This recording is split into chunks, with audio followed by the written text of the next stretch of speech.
رسول اللہ صلی اللہ علیہ وسلم کے بارے میں صحابہ فرماتے ہیں کہ آپ علیہ السلام ہمیں استخارے کی دعا ایسے سکھایا کرتے تھے جیسے ہمیں کوئی صورت سکھاتے تھے۔ اور استخارہ جو ہے یہ کیا چیز ہے؟ استخارہ در حقیقت اللہ تعالیٰ سے خیر کو طلب کرنا ہے، اپنے کسی مشکل میں، اپنے کسی مسئلے میں اللہ تعالیٰ سے خیر کو طلب کرنا ہے، اللہ سے مشورے کو طلب کرنا ہے۔ اور یہ یقینی بات ہے جب انسان اللہ تعالیٰ سے استخارہ کرتا ہے، اللہ سے مشورہ کرتا ہے، خیر کے طلبگار بنتا ہے، تو اللہ تعالیٰ ضرور بالضرور اس کے لیے خیر کے فیصلے فرماتا ہے۔ کوئی بھی کام ہو، یہاں تک کہ ہمارے اسلاف ایسے بھی گزرے ہیں جو روزانہ کی بنیاد پر استخارہ کرتے ہیں۔ کسی سفر پہ نکلنا ہے اس سے پہلے استخارہ ہے، کوئی کام کرنا ہے اس سے پہلے استخارہ ہے، کسی کام کا آغاز کرنے جا رہے ہیں اس سے پہلے استخارہ ہے۔ ہمارے ذہن میں تو استخارہ صرف شادی کے ساتھ جڑا ہوا ہے کہ شادی کرنی ہے تو اس سے پہلے استخارہ، نہیں بھائی، استخارہ ہر کام سے پہلے ہو سکتا ہے۔ آپ نے کوئی کاروبار شروع کرنا ہے اس سے پہلے استخارہ کریں، آپ نے کوئی سفر کرنا ہے اس سے پہلے استخارہ کریں، آپ کوئی کسی سے کوئی معاملہ کرنے جا رہے ہیں اس سے پہلے استخارہ کریں، یعنی ہر معاملے سے پہلے اللہ سے مشورہ کر لیں۔ اس میں کیا ہے اور کتنی دیر لگتی ہے؟ استخارے کا طریقہ کار کیا ہے؟ اور یہ بات بھی سمجھ لیجئے کہ استخارہ خود کرنا چاہیے۔ ہمارے ہاں ملک میں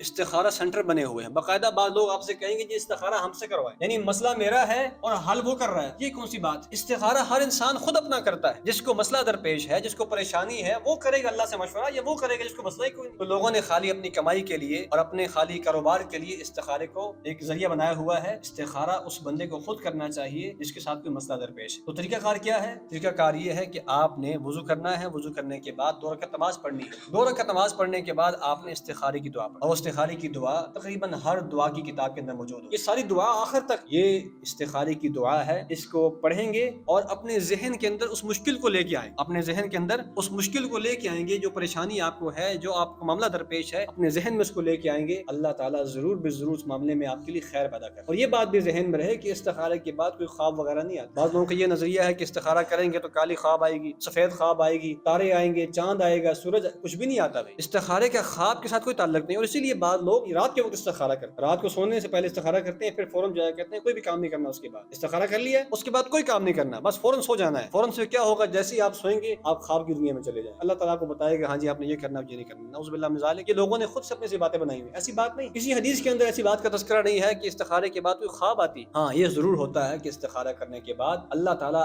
آپ کے لیے اگر وہ کام بہتر ہے تو اس میں آسانی پیدا کرتا ہے اور اس کے اندر آپ کے لیے خیر پیدا کر دیتا ہے، اور اگر وہ کام آپ کے لیے بہتر نہیں ہے تو ضرور بضرور آپ کا دل اس کام سے دور ہو جاتا ہے، اچاٹ ہو جاتا ہے، اور آپ اس کام سے پیچھے ہٹ جاتے ہیں۔ اور یہ ایک بار نہیں کرنا چاہیے، اللہ سے مشورہ بار بار کریں، بار بار استخارہ کریں، اتنا زیادہ جس حد تک آپ جا سکتے ہیں اس حد تک استخارہ کریں، اور جب تک دل مطمئن نہ ہو جائے استخارے کو آپ نے نہیں چھوڑنا ہے۔